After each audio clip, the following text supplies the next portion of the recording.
6 degrees of separation. We are on page 54. You remember what we did the last time. Okay, so there is this young man Paul who poses as the son of the famous black actor Sidney Poitier, and finds his way into the house of very rich Central Park couple, the Kittredges, Flan and Ouisa. Okay.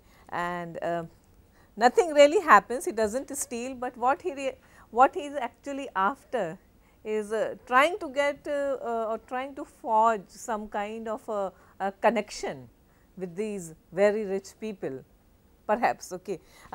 6 degrees of separation by John Guare was actually inspired from a real life story by there was a person called David Hampton in US, another very poor black person, a young man, and extremely witty and charming and self-taught, largely self-taught like our Paul here. And he would he used his knowledge, his information to worm his way into the homes of the very rich people in the US. Okay, so John Guare was told this story by some friends, and the idea really moved him.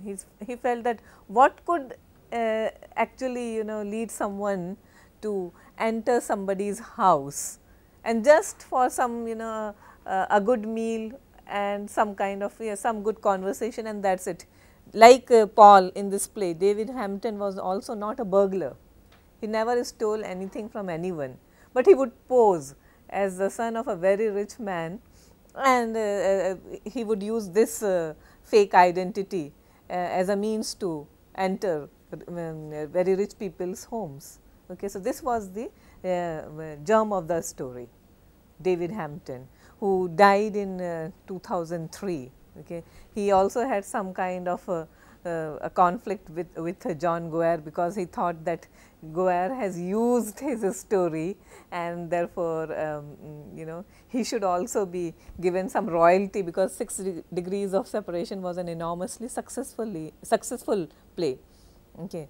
And it did extremely well on Broadway, and David Hampton wanted a share of royalty, and there was a big tiff between the playwright and David Hampton over that. All right, so we are on page 54. Geoffrey goes, another couple in their 40s, Kitty and Larkin appear. Ouisa and Flan take off their robes and are dressed for day. Do you find some Brechtian elements also in this play occasionally? Yes, Krishna, can you talk about that? The stage directions which were there.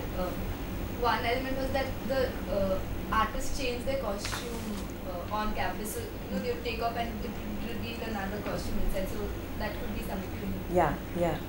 So, actors changing their costume on stage. Okay, just taking off their night robes or dressing gowns, and beneath it they would be dressed for dinner, okay, in a very formal way. Okay. So, that is one characteristic of Brechtian alienation effect, if you remember that. Okay. Anything else you noticed in the play? Yes, Akshay. Page 51 and 52, there are two references or two stage directions as such, and it says an actor appears for a moment holding up an ornate Victorian inkwell capped by a silver beaver. Yeah. And on the following page, there's another one that says another actor appears for a moment holding up a framed portrait of a dog, say a pug. Okay. A pug. Yeah. So, what is the impression created here? They are talking where is the silver inkwell which is so precious, because remember these are art dealers. It must be a valuable piece of art, okay, work of art, and they are looking around for that, where is that particular portrait, where is that particular silver inkwell, okay, and an actor comes holding that particular object. Okay. That actor has got nothing to do with the progression of the play. He is not a part of the play. He just comes, and for maybe the idea or the perhaps the motive of the playwright would be breaking the fourth wall. Okay. Making again, what was the idea for breaking the fourth wall or creating this this entire idea of alienation effect? What did Brecht want to do? To make the audience think. Exactly, to make the audiences think and not get emotionally involved. So, what Goyer is trying to tell us that let us not get into any, let us not get involved into taking sides. Okay, we are not, it is not like because Paul is bad, automatically that means that Kittredges are extremely nice people, and vice versa. Okay, so Paul, yeah, so the audiences have to take a moment, their audiences have to take a break and try to distance themselves from the proceedings of the stage and think for themselves, okay, what exactly happened and why did it happen, instead of getting emotionally connected with the actors.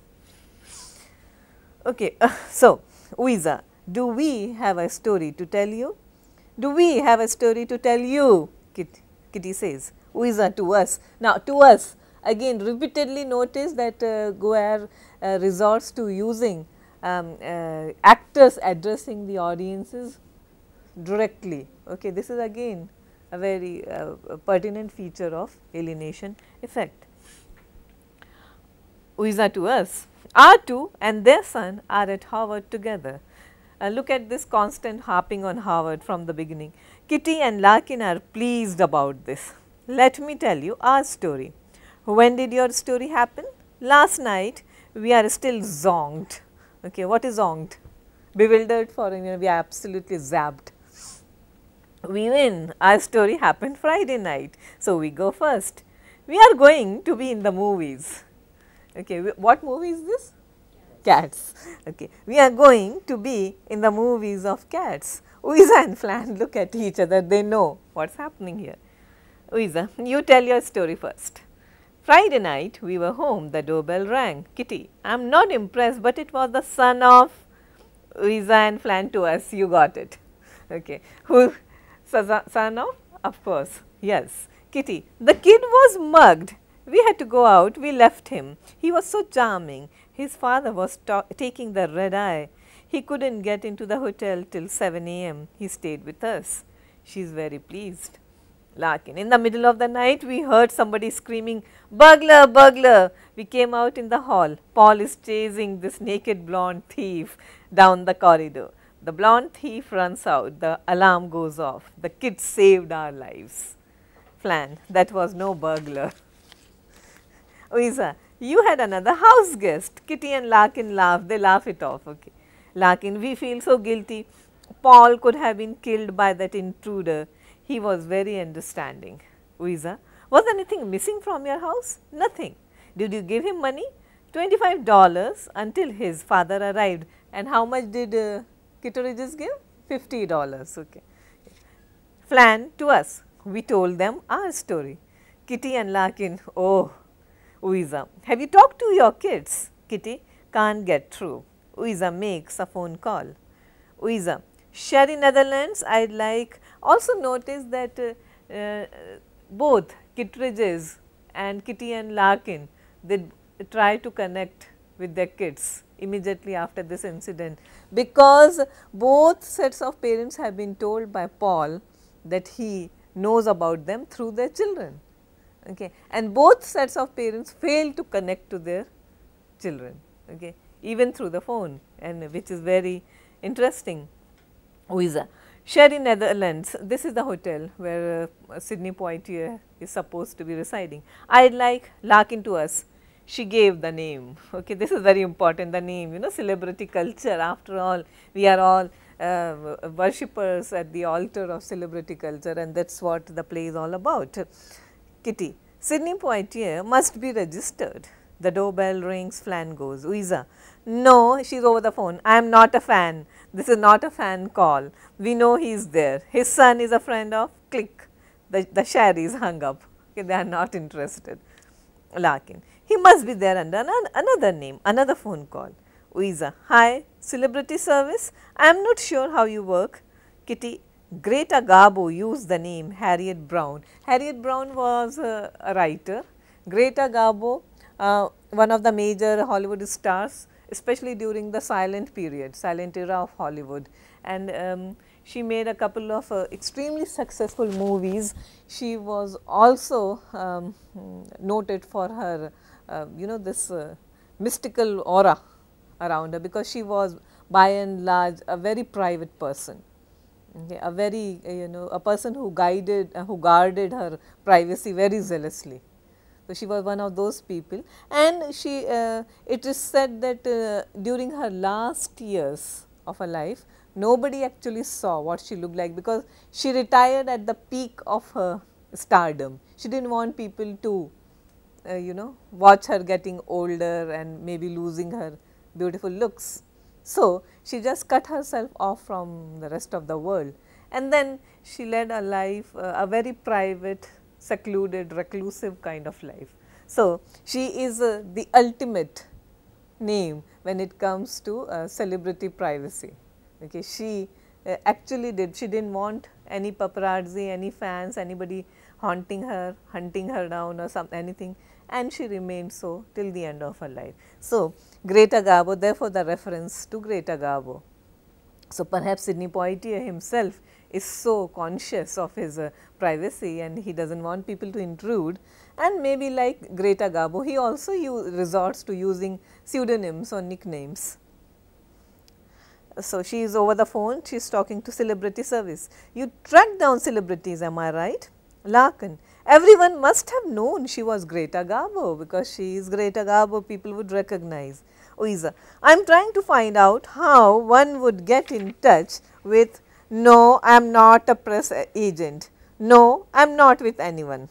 My husband, Flanders Kittredge, click. Celebrity service does not give out information over the phone. Okay. Now, remember we are talking about days much before the time of the internet, where everything is available, to use a cliche, at the click of a button, right. Okay. But this play was written when internet was not so rampant. So, they need to get all kinds of services, information from particular services. Larkin, try the public library. Kitty, try who is who, America's who is who, all people who are considered important are listed in there. Flan returns carrying an elaborate arrangement of flowers. Flan reads the card. Flan, to thank you for a wonderful time, Paul Poitier. Okay, so, Paul has even sent a bouquet of flowers to Ouiza, and Flan reaches into the bouquet. He takes out a pot of jam. Flan, a pot of jam? Larkin, a pot of jam. They back off as if it might explode. So, not only has a Paul intruded into their lives, but he also has the audacity to keep in touch. So, it is like a very regular kind of a house guest coming to your house, having spending a night over, and then sending very courteously a bouquet of flowers and a pot of jam. So, it is like saying thank you. Okay. So, maybe whatever $50 he borrowed from these people, he has returned it to them. Kitty, I think we should call the police. A detective appears. Detective, what are the charges? He came into our house. He cooked us dinner. So, these are the charges. He told us the story of Catcher in the Rye. He said he was the son of Sidney Poitier. Detective, was he? We do not know. We gave him $50. We gave him 25. Shh.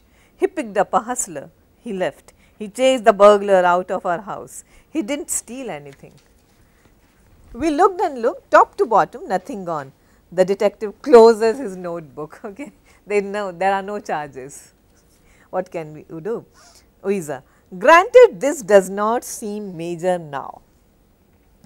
Detective, look, we are very busy. Flan, you can't chuck us out. Detective, come up with charges, then I will do something. The detective goes. Ouiza to us, our kids came down from Harvard. their children Woody and Tess, and Kitty and Larkin's boy Ben enter groaning. Now, they have been, maybe parents have been trying to frantically contact them, and children actually come down and they are groaning extremely. They are not really looking forward to meeting their parents, bored of them, not in any mood to interact with them, of course. Flan. The details he knew, how would he know about the painting? Although I think it is a very fine Kandinsky. Ouiza. And none of you know this fellow, he has this wild quality, yet a real elegance and a real concern and a real consideration. Tess, well mom, you should have let him stay. You should have divorced all your children and just let this dream boat stay. Plus, he sent you flowers, Flan, and jam. Ooh, I wish I knew how to get hold of his father, just to see if there is any truth in it. Who knows Sidney Poitier, so we could just call him up and ask him. I have a friend who does theatrical law. I bet he. What friend? Oh, it's nobody. Larkin, I want to know. Nobody, maybe husband and wife. Now, there are some secrets between them. Okay, Kitty is extremely eager, and then perhaps senses some kind of danger there, and she said, no, no, there is no one actually. Now, there is suspicion. Whatever is going on anywhere, I do not want to know. I do not want to know, I do not want to know. Kitty, nobody, nobody, nobody. Ben, Dad, Mom, please, for once, please. Okay, so this is the kind of, squibbling that happens very frequently in their house. So, the parents, the child is already done with his parents. Ben, Kitty, Larkin go in anguish. Flan, Tess, when you see your little sister, do not tell her that he and the hustler used her bed. Tess, you put him in that bed? I am not going to get involved with any conspiracy. It is not a conspiracy, it is a family. Tess and Flan growl at each other. Darkness. Ouiza alone stretches out on the sofa. Paul appears wearing the pink shirt, the same pink shirt which the Kittredges gifted him that night. Paul, the imagination, that is our out. Our imagination teaches us our limits and then how to grow beyond those limits. The imagination says, listen to me, I am your darkest voice. I am your 4 a.m. voice. I am the voice that wakes you up and says, this is what I am afraid of. Do not listen to me at your peril. The imagination is the noon voice that sees clearly and says, yes, this is what I want for my life. It is there to sort out your nightmare, to show you the exit from the maze of your nightmare, to transform the nightmare into dreams that become your bedrock. If we do not listen to that voice, it dies, it shrivels, it vanishes. Paul takes out a switchblade and opens it. The imagination is not our escape. On the contrary, the imagination is the place we are all trying to get to. Paul lifts his shirt and stabs himself. Ouiza sits up and screams. Paul is gone. The phone rings. It is the detective. Okay. Now, imagination. See, in Guerre, what you find is the boundary between dreams and realities are always blurred. You are never very sure. Perhaps Ouiza is dreaming this particular scene. Perhaps while Ouiza is dreaming or thinking of Paul, this is actually happening somewhere else. So, the idea that Guerre wants to convey to us is that Paul was not actually mugged or beaten up by any burglar, by any mugger in the Central Park. What he did was actually stab himself, because this would gain him some sympathy, right. It would allow him an entry into the house of these very rich people. So, what he was doing was acting as a victim. However, not a roadside, any common kind of a victim, but a son of a very wealthy, very successful and a well known person. And what Guerre is telling us, that when we combine all these factors, it has an impression, it has the right kind of impression on other people. Okay, you are son of a very rich, wealthy person, as we are a well connected person, as well as you are in need. What better way to gain acceptance from the people. So, he was injuring himself and thus gaining entry into the houses of these people. Now, he has done it again. Detective, I got a call that might interest you. Dr. Fine appears. Now, this is another new character, a very earnest professional man in his 50s. Dr. Fine to us. I was seeing a patient. I am an obstetrician at New York Hospital. The nurse opened my office door and said, there is a friend of your son's here. Paul appears. Dr. Fine to us. I treated the kid. He was more scared than hurt. A knife wound, a few bruises. Paul, I don't know how to thank you, sir. My father is coming here. The four parents appear here. Flann, Louisa and Kitty and Larkin. He is making a film of cats. Dr. Fine. And he told me the name of a matinee idol of my youth, somebody who had really forged ahead and made new paths for blacks just by the strength of his own talent. Strangely, I had identified with him before I started medical school. I mean, I am a Jew. Now, look at this, we often call America a melting pot of several cultures. So, you have the whites, you have the Asian Americans, right. You have the Chinese, you have the black people, you have Jews. Okay. Every person feels like, every minority group feels alienated from the mainstream white American culture, right. Now, Dr. Fine's argument is that since he is a Jew, he always felt, a kind of empathy with Sidney Poitier, because being Jewish and yet still making it big in America is not a mean achievement. Likewise, he identified with Sidney Poitier because he was a poor black, and it was very difficult for a poor black person to make it big in America, and he did it. Therefore, Dr. Fine has immense regards for Sidney Poitier. My grandparents were killed in the war. I had this sense of self-hatred, of fear, and this kid's father, the bravery of his films had given me a direction, a confidence, simple as that. We are always paying off debts. So, I thought I owe something to the son of Sidney Poitier. Then my beeper went off, a patient in her 10th month of labor. Now, what is this? 10th month of labor? Probable? Possible?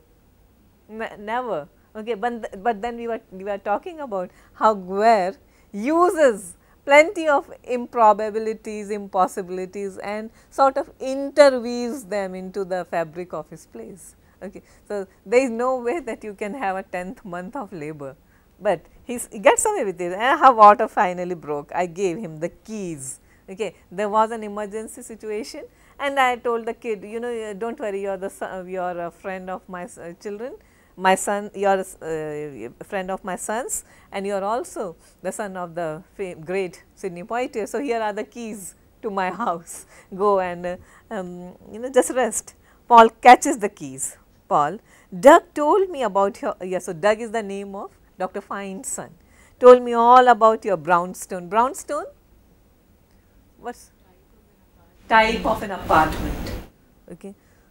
How you got it at a great price, because there had been a murder in it, and for a while people thought it had a curse, but you were a scientific man and were courageous. Dr. Fine, well, yes, courageous. Now, he is very extremely impressed, okay, that his son has actually spoken about him with such regards. My son called me courageous. That matters. I ran off to the delivery rooms. Twins, 2 boys. I thought of my son. I dialed my boy at Dartmouth. Amazingly, he was in his room. Doing what? I hate to ask. Again look at the disconnect between parents and children. Okay. He is actually surprised that the son is actually in his room. Okay. Because generally maybe he would never find the boy in his room at all. And what was he doing at that time of the day? I would not dare ask. I do not want to know what he was doing. Doug, 20, appears. Dr. Fine. So, you accuse me of having no interest in your life, not doing for friends, being a rotten father. Well, you should be very happy. Doug, the son of who? Dad, I never heard of him. Dad, as usual, you are a real cretin. Cretin? Retarded.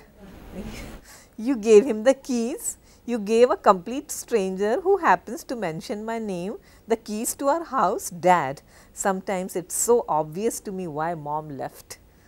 I am so embarrassed to know you. You gave the keys to a stranger who shows up at your office. Mother told me you beat her. Mother told me you were a rotten lover and drank so much your body smelled of cheap white wine. Mom said sleeping with you was like sleeping with a salad made of bad dressing. Why you had to bring me into the world?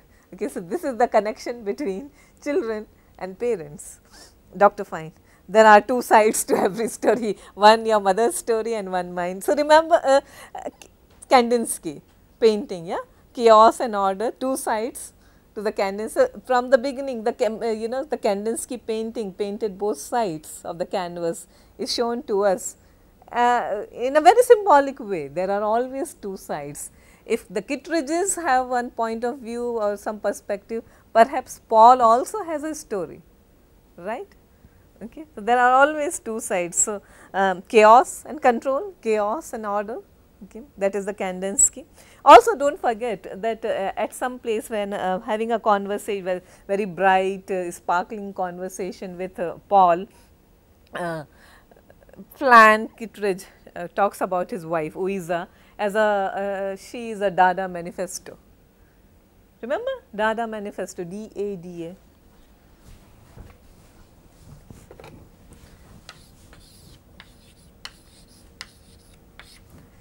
Dadaism was an artistic movement, okay, and what was it all about?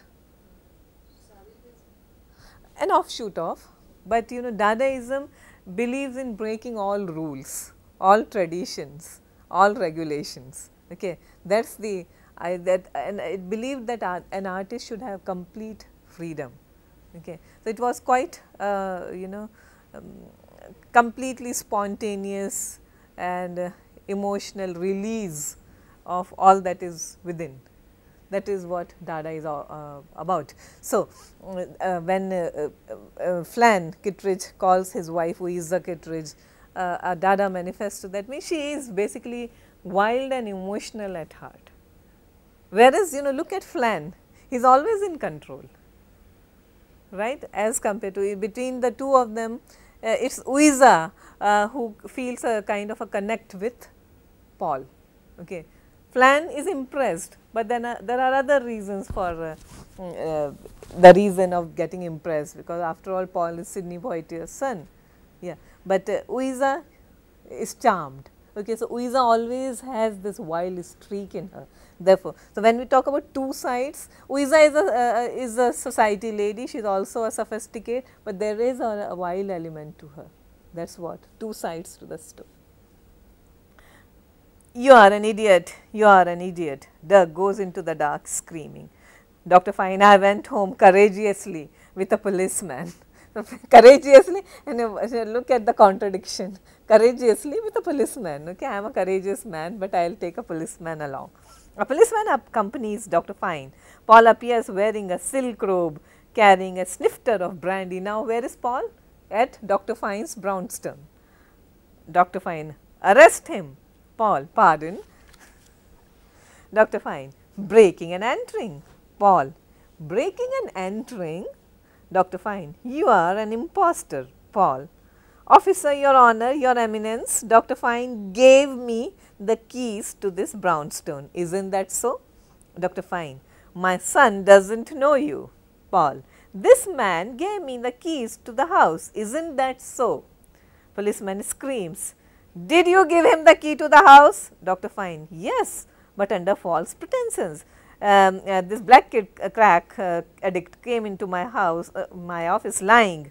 Paul, I have taken this much brandy, but can pour the rest back into the bottle, and I have used electricity listening to the music, but I think you will find that nothing's taken from the house. Paul goes. Dr. Fine, I want you to arrest this fraud. The policeman walks away. Doug returns. Doug, a cretin, a creep, no wonder mother left you. Doug goes. Pause. Dr. Fine, two sides, every story. Ouisa holds up a book. Ouisa, I went down to the Strand. I got Sidney Poitier's autobiography. Reads, back in New York with Unita and the children, I began to become aware that our marriage, while working on some levels, was falling apart in other fundamental areas. Flann, there is a picture of him and his 4 daughters. No sons, 4 daughters. The book's called This Life, published by Knopf, 1980, out of print. Oh dear. This kid bulldozing his way into our lives. You see, Sidney Poitier does not have a son at all to begin with, but Paul somehow creates a story. You know, if you do not have a past, if you do not have a future, just this is what he believes. Remember, imagination. Okay. So, now it is proved conclusively that Paul is not Sidney.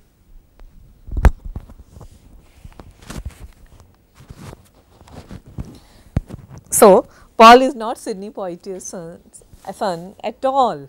However, he has created an identity for himself. Why did he do that? This entire talk about imagination, your 4 a.m. voice, your noon voice, it helps you break out of darkness from this particular maze of life and gain an entry into something better and brighter. What does all this mean to you now? Rehan, let us have your response.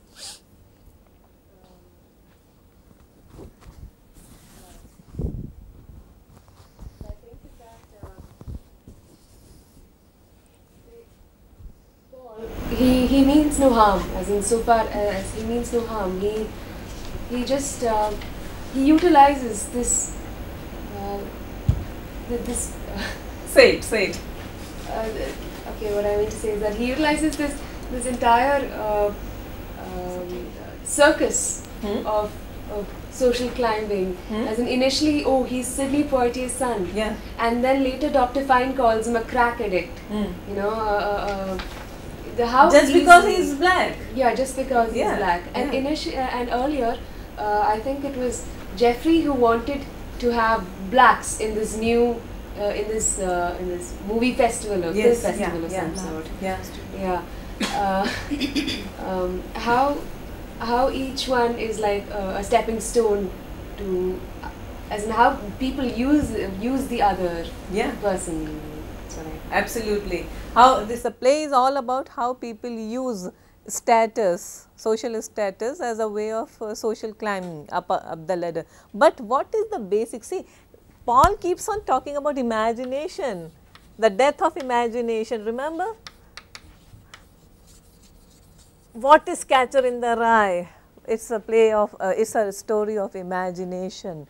Okay, and what are we witnessing? In that lengthy monologue, he goes and goes on and on about imagination and the death of imagination. He says imagination is not some sci-fi, not some science fiction. We say Lord of the Rings, so imaginative. Star Trek, so imaginative. Star Wars, so imaginative. But science fiction is not imaginative. Reality, use reality as imagination. And what has he done with his imagination?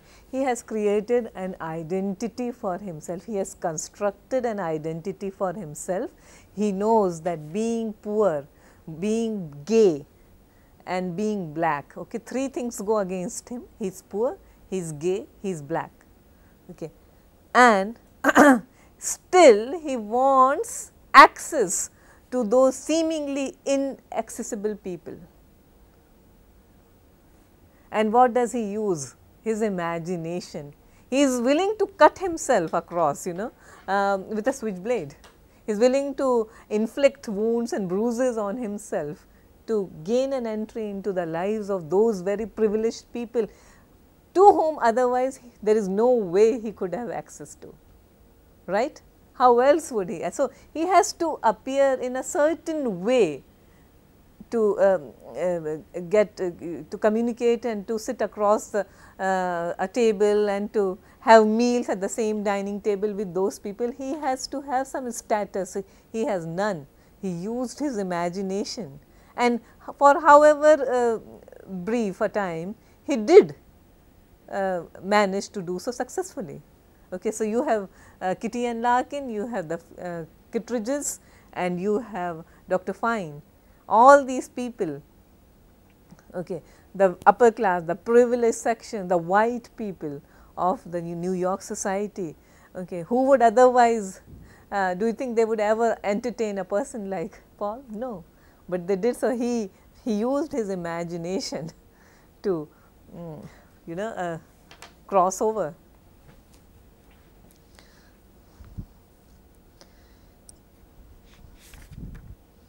Oh dear. So, page 68, Ouiza, this kid bulldozing his way into our lives. Larkin, we let him in our lives. I run a foundation. You are a dealer, you are a doctor. You would think we would be satisfied with our achievements? Agatha Christie would ask, what do we all have in common? You know, in the climax, it is always a group of people sitting, right, in a drawing room, and then Agatha Christie would ask Miss Marple, and you know, all these great detectives, they would say, all of you are suspects, but there is one person who has actually done the murder. So, what do we all have in common? Why? What is so common about you? Ouiza, it seems the common thread linking us all is an overwhelming need to be in the movie of Cats. Perhaps that is the reason why he picked all of us. Kitty, our kids struggling through their lives, okay, this is the common thread. Are they actually struggling the way Paul is struggling? No. Okay, this is irony, this is sarcasm. Okay. Our kids who are so privileged, actually over privileged kids, but they, you know, this is this kind of anguish or this kind of existentialism is a kind of luxury that only the rich people can afford. Okay, they are bored, okay, they are in a state of anxiety, but people like Paul use their imagination. Okay, they want to have established some kind of a connect. Children like Ben and Doug and Tess, in spite of having such wonderful parents, okay, they are always dissatisfied. Okay. So, how sad, you know, our children, they are struggling through their lives, they really are very a sad bunch.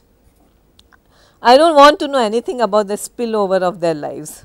All we have in common is our children went to boarding school together. How come we never met? Okay, now again 6 degrees of separation. All their kids, they know each other, they are in the same social circle. Dr. Fine, the Kittredges, the Kitty and Larkin, they also move in the same social circles, but somehow there has never been a connection. Okay. Paul indirectly is responsible for bringing these people together. His mother had custody. I lived out west. After he graduated from high school, she moved west. I moved east. So, she moved west, I moved east. Look at this, these opposite directions. I think we should drop it right here. Are you afraid Ben is mixed up in this fraud? I do not want to know too much about my kid. Okay, spare me. You think Ben is hiding things from us? I tell you, I am getting to the bottom of this. My son has no involvement with any black frauds. Doctor, you said something about crack. I do not want to know. It just leaped out of my mouth. No proof. Oh dear God, no proof. We will take a vote. Do we pursue this to the end no matter what we find out about our kids? I vote yes. I trust Doug, yes. Larkin, no. Kitty, yes. Flan, yes. Kitty looks through the Poitiers autobiography. Kitty, listen to the last page. Making it better for our children. Protecting them from what? The truth is, what we are protecting those little people from, there is a lot to worry about, and I had better start telling the little bastards, stop worrying. The end. Sorry, start worrying. The end. Kitty closes the book in dismay. All the children, Tess, Woody, Ben, Doug, and groaning. They are always groaning. Yeah. So, Flan, it is obvious. It is somebody you went to high school with, since you each go to different colleges. Ouiza, he knows the details about our lives. Flan, who in your high school, part of your gang, has become homosexual or is deep into drugs? That is like about 15 people. I do not want to know. I find it really insulting that you would assume that it has to be a guy. This movie star's son could have had a relationship with a girl in high school. That is your problem in a nutshell, you are so limited. That is why I am going to Afghanistan to climb mountains. You are not climbing mountains. We have not invested all this money in you to scale the face of K2. Is that all I am? An investment? All right, track down everybody in your high school class, male, female, whatever, not just homosexuals, drug addicts. The kid might be a drug dealer. Why do you look at me when you say that? Okay, do you mean that I am also a drug addict? Do you think I am an addict, a drug pusher? I really resent the accusations. No one is accusing you of anything. I do not want to know, I do not want to know, I do not want to know. That is what Larkin, you know. Why does he repeatedly say so? Living in a state of denial. Okay, what happens when you are in a constant state of denial? Perhaps you are protecting yourself for quite a while, but Guer is raising an extremely uncomfortable question. You do not want to know, you are giving your children too much of freedom and just you are saying you have made the right investment in their education. See, education is an integral part of the play. Okay. Why does Paul appeal to this particular set so much? Even before he says that he is the son of Sidney Poitier, they are charmed by his manner of speaking, the way he articulates things. He also says that he is at the same school, he goes to Harvard with their 2 kids, and that alone is sufficient to impress them. So, education is as a key, knowledge as a key, information as a key is also an important subtext of this play. See, Paul does not actually have anything on his person, but when he starts you know that excellent monologue about imagination, about Catcher in the Rye, what is he doing? He has absorbed knowledge, he has absorbed plenty of information about the right things, and he just rattles it off, and that is enough to impress a certain section of society, because that is what they look for, sparkling conversation, good looks, sparkling conversation, cult of personality, perhaps that can take you. It is a very integral part of this entire American myth, American fabric, American culture of, and also the famous American dream, you know.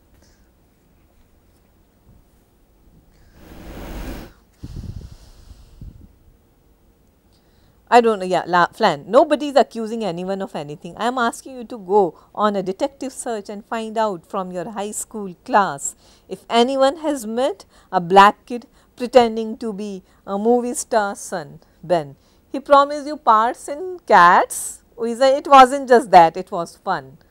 You went to Cats, you said it was an all time low in a lifetime of theatre going, it was that bad. Film is a different medium. Tess, you said Aeschylus did not invent theatre to have it end up a bunch of chorus kids wondering which of them will go to kitty cat heaven. Kitty cat heaven, there is a cat's heaven in T.S. Eliot's Cats. Okay. Old Possum's Guide to Practical Cats, that is the entire, that is the complete title to T.S. Eliot's collection of poems on cats.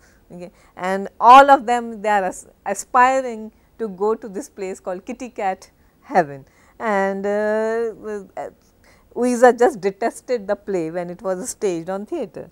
I do not remember saying that. No, I think that was a Starlight Express. Your mother must have said that about some other play. Well, maybe he will make a movie of Starlight Express and you can all be on roller skates.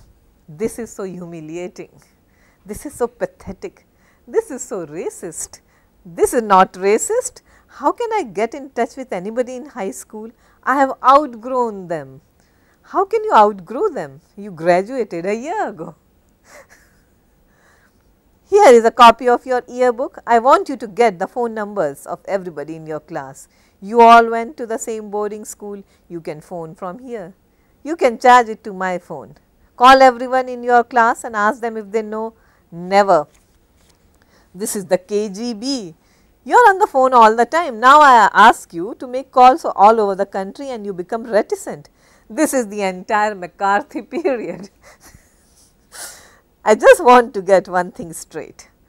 Finally, we hear from the peanut gallery. What is a peanut gallery? What is a peanut gallery?